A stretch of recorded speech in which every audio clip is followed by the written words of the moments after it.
Bien, son 16 los abogados, árbitros que están implicados, según la tesis de la Fiscalía, en haber recibido sobornos por haber favorecido a la empresa Odebrecht en diferentes procesos, estos conocidos como laudos arbitrales.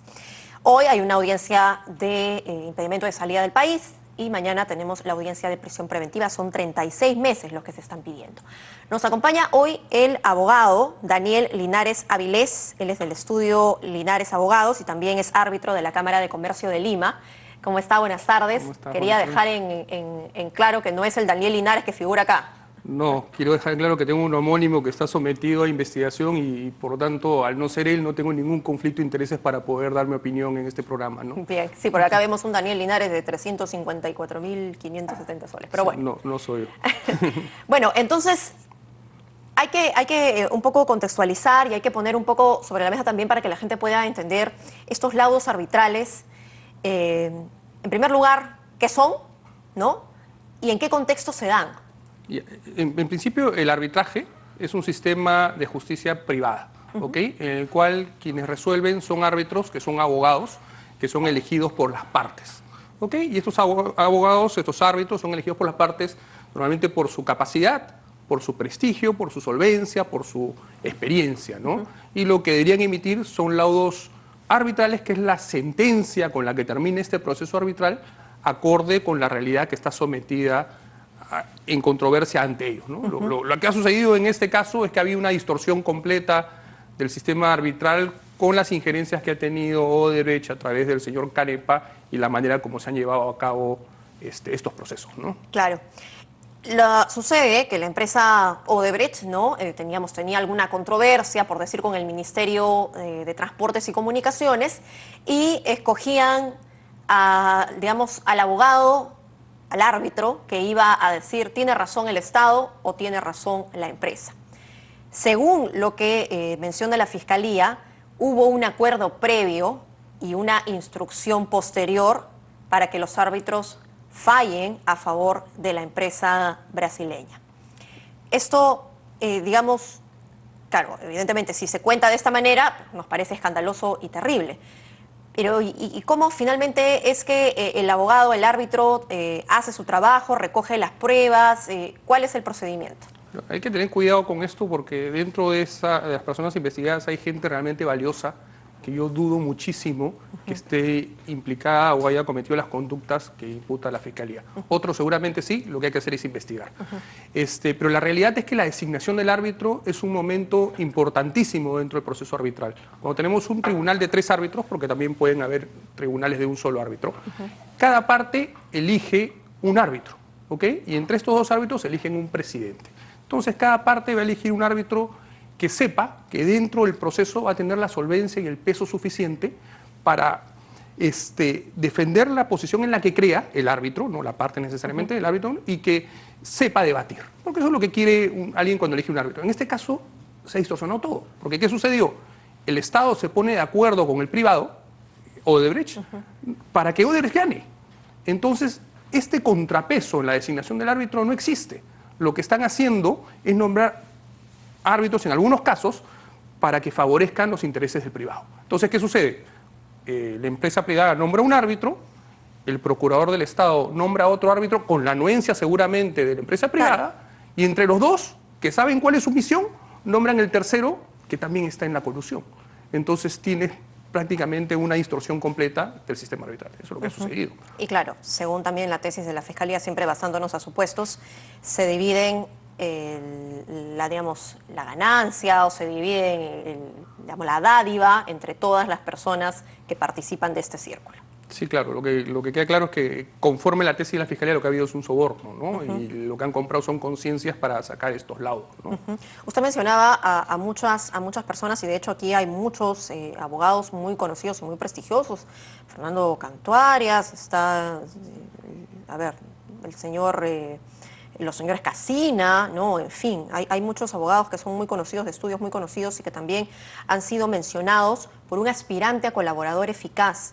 En ese sentido, yo sé que a usted no le corresponde, digamos, quizá hacer una evaluación, pero ¿cuánto ¿Cuánto acceso a información como esta puede tener un aspirante a colaboración eficaz? O sea, digamos, ¿cómo puede obtener, digamos, esta información y cómo puede obtener también las pruebas para ofrecer a la Fiscalía? La pregunta es esa, ¿no? ¿Qué pruebas ha ofrecido? Si uno ve la carpeta fiscal, va a ver que ya la Fiscalía ha sacado del proceso a algunos abogados que estaban incluidos en el mismo, como el doctor Montezuma, por ejemplo, porque no ha encontrado absolutamente ninguna prueba ni ninguna mención sobre ellos al momento de hacer las investigaciones. Sin embargo, la mancha al prestigio ya se dio, ¿no? Lo mismo me parece que está sucediendo en este caso. Yo por lo menos conozco a algunos de los árbitros que están incluidos acá en esta investigación, que puedo dar fe de su prestigio, y estoy seguro que lo único que debe haber es la imputación de un aspirante a colaborador eficaz diciendo que estuvieron en reuniones, que hicieron esto o esto, pero no hay ninguna prueba que pueda acreditar que ellos han estado dentro del delito de cohecho o una asociación ilícita.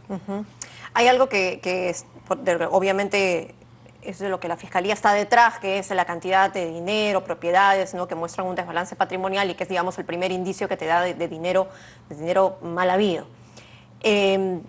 Estos árbitros, digamos, usted en su experiencia, ¿cómo es el cobro? Digamos, ¿es un cheque, es una boleta, es una factura, es un recibo por honorario? En el arbitraje todo es transparente.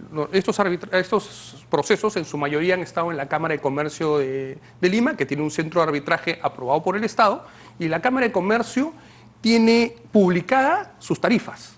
Entonces, cuando uno va a iniciar un proceso de arbitraje ante la Cámara de Comercio, de antemano ya sabe cuánto le va a costar. Entonces, las tarifas de los árbitros estaban perfectamente tabuladas. Es importante mencionar que uno determina las reglas del arbitraje al momento que celebra el contrato en un convenio que se llama convenio arbitral. Ese día el Estado y el privado se ponen de acuerdo para ver cómo van a solucionar sus disputas en caso que tuvieran una controversia. Y dirán, ¿queremos ir a una institución arbitral? Sí, queremos ir a una institución arbitral. ¿A cuál? ¿Cuáles son las acreditadas por el Estado? AmCham, la Cámara de Comercio, la Universidad Católica, Capeco, en fin, eligen. Entonces, ese día se someten a las reglas de esa institución. Y las instituciones arbitrales que tenemos en el Perú, por lo menos las que he mencionado, son sumamente prestigiosas. Y ellos se dedican inclusive a publicar listas de árbitros que ellos han aprobado y que todos los años revisan.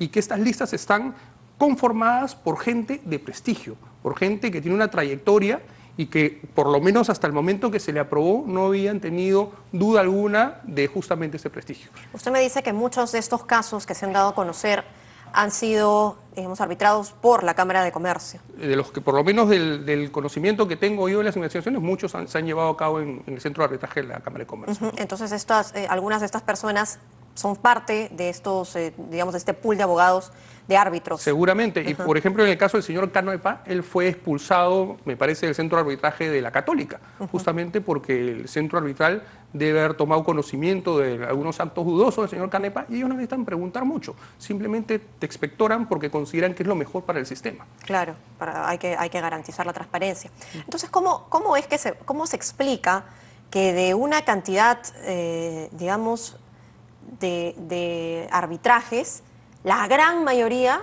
la haya ganado la empresa privada? Digo, de repente a lo mejor sí, ¿no? Sí, estaban mal hechos los contratos, en fin, las adendas, pero es un poco raro teniendo en cuenta además que Odebrecht pues ya tiene una imagen bastante mellada, bastante dañada con respecto a transparencia.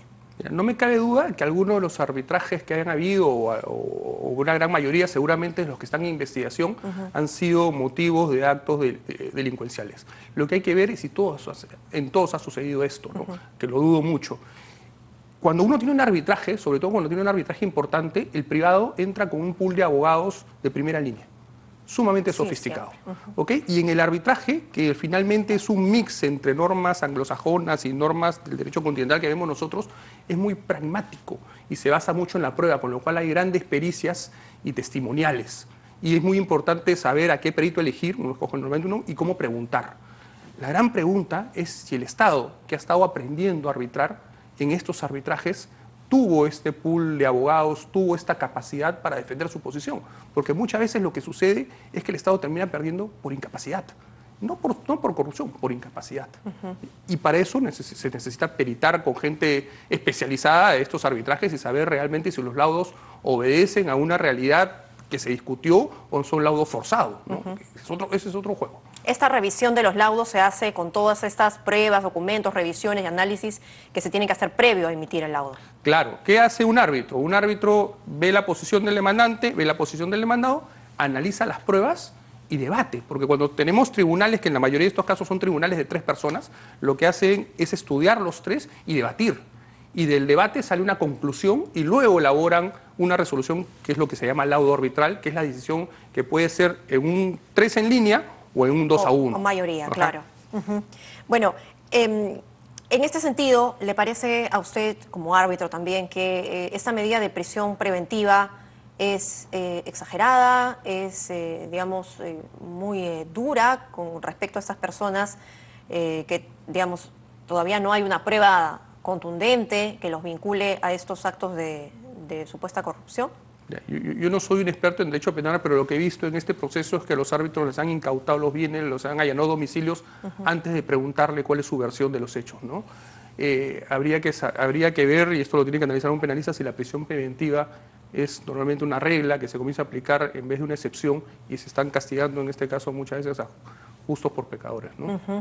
Bueno, estos 254.656.000 dólares que perdió el Estado, obviamente pagando a esta empresa, básicamente es Odebrecht, me diría usted entonces que se debería más a la incapacidad del Estado para poder defender su posición. No digo eso. Yo no me cabe duda que en estas investigaciones deben haber arbitrajes, materias de temas delictuales. Yo no sé calcular las cantidades, pero algo que también puede suceder con el Estado, que no es necesariamente aleatorio, es que también haya tenido incapacidad para defenderse o que no haya tenido la razón. Entonces, eso, la única manera de saberlo es analizando cada proceso arbitral uno por uno, ¿no? Claro, llama la atención porque como ya se ha sabido, se ha conocido y se ha ventilado en juzgados y en medios, la empresa se ponía de acuerdo con el Ministerio de Transportes para adjudicarse la obra, entonces evidentemente el Ministerio tendría que haber revisado el proyecto, ¿no? Y luego te demandan porque había algo mal en el proyecto por un retraso, entonces eso como que más bien parece que fuera todo armado precisamente para que la empresa se lleve pues un pedazo más de la tajada del pastel. No me cabe duda que en muchos casos ha ocurrido esto, pero sería irresponsable generalizarlo a todos. Yo lo que creo que debe hacer es una investigación de caso por caso para determinar realmente cuáles han sido en materia de delito y cuáles no, ¿no? En ese sentido, cada abogado, imagino que puede presentar sus documentos, sus boletos, sus facturas, o en su defecto solicitar, digamos, la Fiscalía solicitar a, por ejemplo, la Cámara de Comercio, que es la que por ahí tomó algunos de estos casos, para que ellos puedan presentar esta documentación. Ellos han debido emitir sus recibos de honorarios profesionales por el honorario, pero el honorario no es el problema acá. Acá el problema es el soborno. Claro. Y el soborno no está ahí. Claro. ¿No? Esto lo están sacando por otro lado. Y yo creo que lo que está haciendo bien la Fiscalía es ver los movimientos de dinero, si ha habido lavado, no ha habido lavado. Ese tipo de investigación va a llevar a la ruta del dinero, ¿no? Cómo se ha movido. Entiendo que la Fiscalía ya sabe los vehículos que se han estado utilizando y va a poder hacer el seguimiento correspondiente.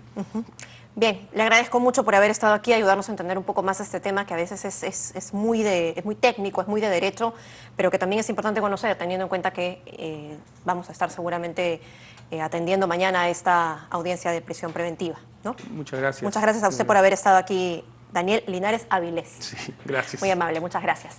Bien, tenemos más información a esta hora, pero antes una pausa. Regresamos.